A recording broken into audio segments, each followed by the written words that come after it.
ಇದು ಪ್ರತ್ಯೇಕವಾಗಿ ಶಿಕ್ಷಣದ ಒಂದು ಸುದ್ದಿ ಆಗ್ತದೆ ಅಂತ ಮಾತಾಡ್ತೀನಿ ಅಷ್ಟೇ. ಏನಾಗಿದೆ,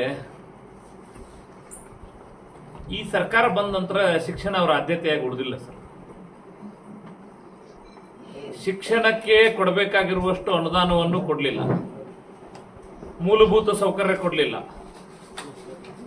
ಖಾಲಿ ಇರುವಂತ ಶಿಕ್ಷಕರ ಹುದ್ದೆಗಳನ್ನ ಭರ್ತಿ ಮಾಡಲಿಲ್ಲ. ದುರ್ದೈವೇನಂದ್ರೆ ಈ ಜಿಲ್ಲೆಯೊಳಗ ಪರ್ಮನೆಂಟ್ ಡಿಡಿಪಿ ಇಲ್ಲ, ಯುವ ಹುದ್ದೆ ಖಾಲಿ ಇದೆ. ಮತ್ ಪರಿಸ್ಥಿತಿ ಏನಾಗಿದೆ ಸರ್, ಈ ಸರ್ಕಾರದಲ್ಲಿ ಬಿಒ ಡಿಡಿಪಿ ಹುದ್ದೆಗಳಿಗೆ ಈ ಸರ್ಕಾರದಲ್ಲಿ ಅಭಿವೃದ್ಧಿಗಾಗಿ ಅನುದಾನ ಬರ್ತಾ ಇಲ್ಲ. ಈ ಜನಪ್ರತಿನಿಧಿಗಳಿಗೆ ಖರ್ಚಿಗೆ ರೊಕ್ಕಿಲ್ಲದಂಗೆ, ಹಿಂಗಾಗಿ ವರ್ಗಾವಣೆನೇ ಒಂದು ದಂಧೆ ಅವರಿಗೆ. ಬಿಒ ಹುದ್ದೆಗಳಿಗೆ ನಿಗದಿ ಮಾಡಿರುವಷ್ಟು ಏನು ಒಂದು ಲಂಚದ ಹಣ ಇದೆ, ಡಿಡಿಪಿಗೆ ನಿಗದಿ ಮಾಡಿರೋ ಲಂಚದ ಹಣ ಇದೆ, ಅದು ನಮ್ಗೆ ಕೊಡಕ್ಕಾಗಲ್ಲ ಅನ್ನುವಂಥ ಸ್ಥಿತಿಗೆ ತಲುಪಾರವರೆಲ್ಲ. ಪರಿಣಾಮ ಏನಾಗದ್ರಿ, ಬಿಜಾಪುರ ಜಿಲ್ಲೆಗೆ ಯಾರು ಡಿಡಿಪಿ ಬರ್ಲಕ್ ಒಲ್ಲೆ ಅಂತಾರೆ. ನೀವು ತೆಗೆದು ನೋಡ್ರಿ ಸರ್ಕಾರಿ ಆದೇಶ, ಈಗಾಗ್ಲೇನೆ ಒಂದು ಇಬ್ಬರಿಗೆ ಆದೇಶ ಆಗಿ ನಾ ಬರುದಿಲ್ಲ ಸರ, ನಮ್ಗೆ ನೀಗಲ್ ಇಲ್ಲಿ ಬಿಜಾಪುರ ಜಿಲ್ಲೆ ಬಂದು ಡಿಡಿಪಿ ಹುದ್ದೆ ನಿಭಾಯಿಸುವುದು ಅನ್ನುವಂಥ ಸ್ಥಿತಿ ನಿರ್ಮಾಣ ಆಗಿದೆ. ಒಂದ್ ಕಡೆ ಕಾಂಗ್ರೆಸ್ ನನಗಿರುವಂತ ಒಳ ಕಚ್ಚಾಟದ ಪರಿಣಾಮವಾಗಿ, ಅದು ವಿಶೇಷವಾಗಿ ಈ ಜಿಲ್ಲೆಯೊಳಗಿನ ಒಳ ಕಚ್ಚಾಟದ ಪರಿಣಾಮವಾಗಿ ಯಾವ ಅಧಿಕಾರಿ ಕೆಲಸ ಮಾಡಿದ್ರು ಒಬ್ಬರ ಕೆಂಗಣಿಗೆ ಗುರಿ ಆಗ್ಬೇಕಾಗ್ತದ ಅನ್ನುವಂತ ಭಯ. ಎರಡನೇದ್ದು, ಆ ಹುದ್ದೆಗೆ ನಿಗದಿಪಡಿಸಿರುವಷ್ಟು ಲಂಚ ಕೊಡ್ಲಿಕ್ಕೆ ಆಗಲ್ಲ ಅನ್ನುವಂಥ ಸ್ಥಿತಿ. ಈ ಎಲ್ಲದ ಕಾರಣಕ್ಕಾಗಿ ಡಿಡಿಪಿ ಇರ್ಲಾರದೇನೆ ಈ ಪರೀಕ್ಷೆ ನಡೆದಿದೆ. ಇನ್ಚಾರ್ಜ್ ಡಿಡಿಪಿ ಮೇಲೆ ಈ ಪರೀಕ್ಷೆ ನಡೆದಿದೆ ಸರ್. ಯಾರಿದ್ರ ಜವಾಬ್ದಾರಿ ಹೊತ್ಕೊಳ್ಳೋರು? ಇಒ ಹುದ್ದೆ ಖಾಲಿ ಇದೆ. ಹಿಂಗಾಗಿ ಒಂದ್ ರೀತಿ ಬಿಜಾಪುರ ಜಿಲ್ಲೆಯೊಳಗ ಶಿಕ್ಷಣ ಇಲಾಖೆ ಅನಾಥ ಆಗಿದೆ. ನಾನೇ ಸ್ವತಃ ಸರ್ ಸನ್ಮಾನ್ಯ ಮುಖ್ಯಮಂತ್ರಿಗಳ ಬಳಿ ಹೋಗಿ ಮಾತಾಡಿ ಬಂದೆ ಬಿಫೋರ್ ಎಕ್ಸಾಮಿನೇಷನ್. ಸನ್ಮಾನ್ಯ ಶಿಕ್ಷಣ ಸಚಿವರ ಬಳಿ ಹೋಗಿ ಬಂದೆ, ಪ್ರಿನ್ಸಿಪಲ್ ಸೆಕ್ರೆಟರಿ ಅವ್ರ ಬಳಿ ಹೋಗಿ ಬಂದೆ. ಗೊತ್ತಿರಲಿ, ಶಿಕ್ಷಣ ಇಲಾಖೆಯಿಂದ ಅವ್ರು ಬಹಿರಂಗ ಪಡಿಸ್ಲಿ ಇವತ್ತು ಆ ಕಡತವನ್ನ. ಡಿಡಿಪಿ ಹುದ್ದೆಗೆ ರೆಕಮೆಂಡ್ ಆಗಿ 2-3 ಹೆಸರುಗಳು ಹೋಗ್ತಾವ.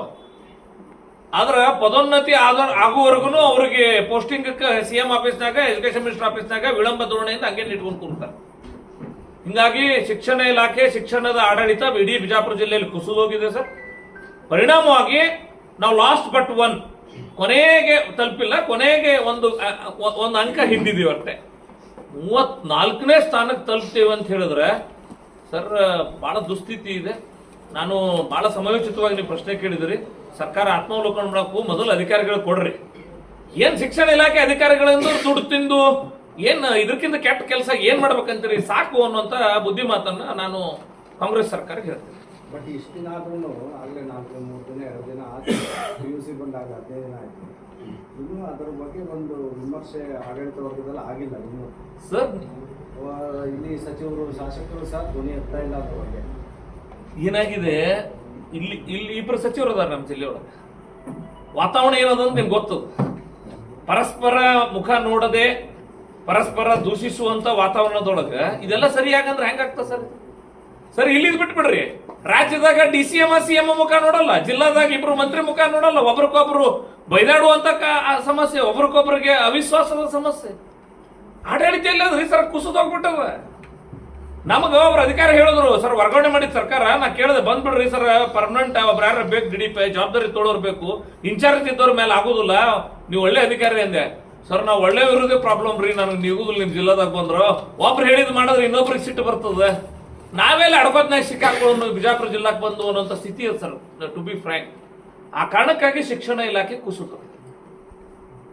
ನೀವು ಈ ಬಗ್ಗೆ ಒಂದು ಶಿಕ್ಷಣ ಇಲಾಖೆ ವಿರುದ್ಧ ನೀವು LVP ಅಥವಾ ನೀವು ಅಥವಾ ಬಹಳ ಧ್ವನಿ ಎತ್ತಿದ್ರಿ. ಈಗ ಏನು ಧ್ವನಿನೇ ಎತ್ತಾ ಇಲ್ಲಲ್ಲ, ಬಿಜೆಪಿನೂ ಸೈಲೆಂಟ್ ಆಗಿದೆ ಸರ್.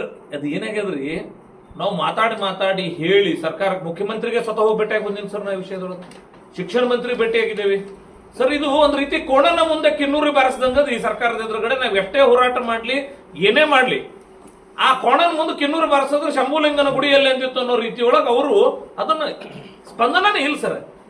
ನಿಮ್ ಮೈನ್ ಆಗ್ರಹ ಏನ್ ಮಾಡ್ತೀರಿ ಈಗ ಸರ್? ಮೊದಲು ಮತ್ತೆ ಶಿಕ್ಷಣ ಇಲಾಖೆ ಇಲ್ಲಿ ಅವ್ಯವಸ್ಥೆ ಸರಿಪಡಿಸಕ್ಕೆ ಸಂಬಂಧ ಸರ್, ನಾನು ನಾಡಿದ್ದು ಬೆಂಗಳೂರಿನೊಳಗ ಒಟ್ಟು SLC ಪರೀಕ್ಷೆಯ ಈ ಸರ್ಕಾರ ಕಳೆದ ವರ್ಷ ಈ ವರ್ಷ ಹೆಂಗ್ ಹಾಳು ಮಾಡ್ಯದ ಅನ್ನೋದು ನಾ ಮಾಡ್ತೀನಿ ಸರ್.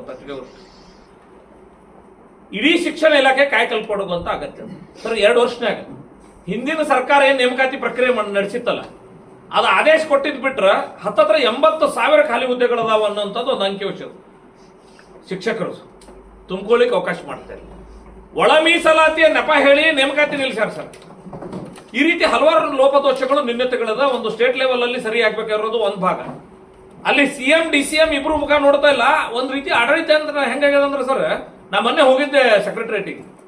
ಸರ್ ಇದು ಯಾವಾಗ ಇವ್ರಿಬ್ಬರದು ಬಗೆಹರಿತದ, ಯಾರ ಮುಖ್ಯಮಂತ್ರಿ ಇರ್ಲಿ ಯಾರ ಹೋಗ್ಲಿ, ಆಡಳಿತ ನಡೆಸೋದು ಹೆಂಗ ಅನ್ನುವಂತ ಸ್ಥಿತಿಗತಿ ಇಡೀ ಬ್ಯೂರೋಕ್ರಾಟಿಕ್ ವ್ಯವಸ್ಥೆಗೆ ಬಂದ್ಬಿಟ್ಟದ ರಾಜ್ಯದೊಳಗೆ. ಜಿಲ್ಲೆ ಒಳಗೂ ಸೇಮ್ ಸರ್. ನಾನು ನಿಮ್ಮ ಮೂಲಕ ಆಗ್ರಹ ಮಾಡ್ತೀನಿ, ಮೊದಲು ನೀವು ಹೇಳ್ದಂಗ ಸನ್ಮಾನ್ಯ DC ಅವರು ಮೊದಲು ಇದ್ರದ್ದು ಆತ್ಮಾವಲೋಕನ ಸಭೆ ಕರ್ಕೊಳ್ಬೇಕು, ಒಂದು ವಿಶ್ಲೇಷಣೆ ಆಗ್ಬೇಕು, ಕೊರತೆಗಳೆಲ್ಲ ಅಂತ ನೋಡ್ಬೇಕು. ಅವ್ರಿಗೆ ಏನಾಗಿದೆ ಸರ್, ಅವ್ರಿಗೇನು ತೊಂದರೆ ಆಗಿದೆ ಗೊತ್ತ್ರಿ, ಕರಿಬೇಕು ಅನ್ನೋದ್ರೊಳಗ ಸಪ್ಲಿಮೆಂಟರಿ ಎಕ್ಸಾಮ್ ನಡೆದವ ಸರ್ ಈಗ PUCದು. ನಿಮ್ಮೆಲ್ಲರಿಗೂ ಮಾಹಿತಿ ಯಾವುದಿಲ್ಲ ಗೊತ್ತಿಲ್ಲ, ಪತ್ರಕರ್ತರಿಗೆ ಗಮನಕ್ಕೆ ಬಂದೋದಿಲ್ಲ ಗೊತ್ತಿಲ್ಲ. ಮೊನ್ನೆ ಎಕ್ಸಾಮಿನೇಷನ್ ಬೋರ್ಡ್ ನಿಂದ ಕ್ವಶನ್ ಪೇಪರ್ ಸೆಟ್ ಕಳಿಸ್ಯಾರ ಸರ್ ಒಂದು ಟಾಟಾ ಏಸ್ನ್ಯಾಗ. ಅದು ಓಪನ್ ಆಗ್ಯದ, ನಿಮ್ಮ ಪೊಲೀಸ್ ಸ್ಟೇಷನ್ದಾಗ ಕಂಪ್ಲೇಂಟ್ ಆಗ್ಯದ. ಅದು ಎಲ್ಲೂ ಕೂಡ ಸುದ್ದಿ ಆಗಿ, ಎಲ್ಲೂ ಸುದ್ದಿ ಆಗಿ. ನಾನು ಕೊನೆಗೆ ಬೆಂಗಳೂರಿನ ಮಾಧ್ಯಮ ಮಿತ್ರರು ಹೇಳಿದ್ರೆ ನಿಮ್ಗಾರ ಏನ್ರ ಮಾಹಿತಿ ಅದನ್ರಿ ಅಂತೇಳಿ. ಎಲ್ಲರೂ ಯಾರಿಗೂ ಗೊತ್ತಾಗ್ತಾ ಇಲ್ಲ. ಒಂದ್ ರೀತಿ ನಿಗೂಢವಾಗಿ ಇದನ್ನು ಮುಚ್ಚಿ ಹಾಕುವ ಪ್ರಯತ್ನಗಳಾಗಿ ಬೇರೆ ಕ್ವಶನ್ ಪೇಪರ್ ಸೆಟ್ ಬಂದಾವು. ಇದ್ರ ಬಗ್ಗೆ DC ಮೊದಲು ಬಹಿರಂಗ ಪಡಿಸ್ಬೇಕು ಏನಾಗಿತ್ತು ಆ ಪ್ರಕರಣ ಅನ್ನುವಂಥದ್ದು. ಕೇಸ್ FIR ಆಗಿದೆ ಅನ್ನುವಂತ ಮಾಹಿತಿ ಇದೆ ನನಗೆ. I may be wrong, I don't know. ನಾನು ಕಿವಿಗೆ ಬಿದ್ದವ್. ಅದ್ರ ಬಗ್ಗೆ ಸತ್ಯಾಸತ್ಯತೆಯನ್ನ DC ಅವ್ರು ಹೇಳ್ಬೇಕು. ಅವ್ರಿಗೆ ಏನಾಗಿದ್ರಿ, ಆ ಎಕ್ಸಾಮಿನೇಷನ್ ರಿಸಲ್ಟ್ ಬರೋದ್ರೆ ಮುಂದಿನ ಎಕ್ಸಾಮ, ಈ ಎಕ್ಸಾಮ್ ರಿಸಲ್ಟ್ ಬರೋದ್ರೆ ಅದ್ರ ಮುಂದಿನ ಎಕ್ಸಾಮ್, ಮೂರ್ ಎಕ್ಸಾಮ್ ಮಾಡ್ಕೊಂಡು ಕೂತಾರ ಸರ್. ಒಂದೇ ಒಂದ್ ತಿಂಗಳದಾಗ 3 ಎಕ್ಸಾಮ್. ಹಿಂಗಾಗಿ ಅವರಿಗೆ ಎಕ್ಸಾಮ್ ನಡೆಸುವ ಇಲಾಖೆ ಆಗಿದೆ ಹೊರತಾಗಿ ಶಿಕ್ಷಣ ಇಲಾಖೆ ಆಗಿ ಇದು ಉಳಿದಿಲ್ಲ. ಎಕ್ಸಾಮ್ ನಡೆಸೋದ್ರ ಲಾಭ ಅಂತ ಅನ್ಸಿದೆ. ಹಿಂಗಾಗಿ ತಕ್ಷಣ ನೀವು ಹೇಳ್ದಂಗೆ ಸರ್ ಆತ್ಮಾವಲೋಕನ ಸಭೆ ಮಾಡಬೇಕು ಸರ್. ಎಲ್ಲೆಲ್ಲಿ ಲೋಪದೋಷಗಳಾಗ್ಯಾವ ಅದನ್ನ ಸರಿಪಡಿಸಬೇಕು. ಶಿಸ್ತು ಕ್ರಮದಿಂದ ಸರಿ ಆಗಲ್ಲ ಇದು. ಡಯಟಿನ ಸಹಕಾರ ತೊಗೊಳ್ಬೇಕು.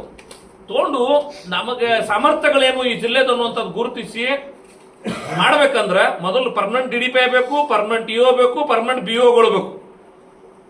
ಸ್ವಲ್ಪ ಕರಪ್ಷನ್ ಇರ್ಲಾರ್ದೆ BOಗಳಿಗೆ ಹಾಕೋರಿ, ಕರಪ್ಷನ್ ಇರ್ಲಾರ್ದೆ DDPIಗಳಿಗೆ ಹಾಕೋರಿ, ಏನ್ರು ಅಂತ ಆತ ಅನ್ನೋಂಥ ಕಿವಿ ಮಾತನ್ನ ಸರ್ಕಾರಕ್ಕೆ ನಿಮ್ಮ ಮೂಲಕ ಹೇಳ್ತೇನೆ. ಈವನ್ ಖಾಸಗಿ ಶಿಕ್ಷಣ ಸಂಸ್ಥೆಗಳು ಈ ಸತಿ SSLC ಬಹಳ ಕಡಿಮೆ. ಹೌದು ಸರ್, ಏನಾಗಿದೆ ಒಂದು ಇದು ಹೆಚ್ಚು ಕಡಿಮೆ ರಜೆ ಕಾಲದೊಳಗೆ ಮುಂದಿನ ಶೈಕ್ಷಣಿಕ ವರ್ಷದ ಯೋಜನೆ ಆಗುತ್ತೆ ಸರ್. ನೆಕ್ಸ್ಟ್ ಶೈಕ್ಷಣಿಕ ವರ್ಷದ ಯೋಜನೆ ಆಗುತ್ತೆ. ದುರ್ದೈವನಂದ್ರ ಇಲ್ಲಿ ಲೀಡರ್ಶಿಪ್ ಇಲ್ಲ. DDPI ಹುದ್ದೆ ಖಾಲಿ ಇರೋದ್ರಿಂದ ಈ ಎಲ್ಲಾ ಸಂಗತಿಗಳಲ್ಲಿ ಕೊರತೆ ಆಗಿದೆ ಸರ್. ಮೋಟಿವೇಟ್ ಮಾಡ್ಬೇಕಾಗ್ತದೆ ಅವ್ರಿಗೆ. ಆ ಶಿಕ್ಷಣಾಧಿಕಾರಿಗಳ ಮೋಟಿವೇಶನ್ ಕೊರತೆ ಕಾರಣಕ್ಕೆ ಇಡೀ ಜಿಲ್ಲೆಯ ಒಟ್ಟು ಶೈಕ್ಷಣಿಕ ಪರ್ಫಾರ್ಮೆನ್ಸ್ ಕಡಿಮೆ.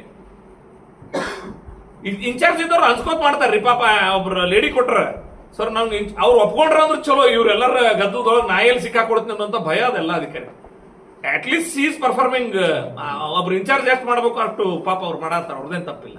ಬಟ್ ಫುಲ್ ಟೈಮ್ DDPIಗೂ ಇವ್ರಿಗೂ ವ್ಯತ್ಯಾಸ ಆಗ್ಬಿಡುತ್ತೆ, ಜವಾಬ್ದಾರಿ ಇಲ್ಲ.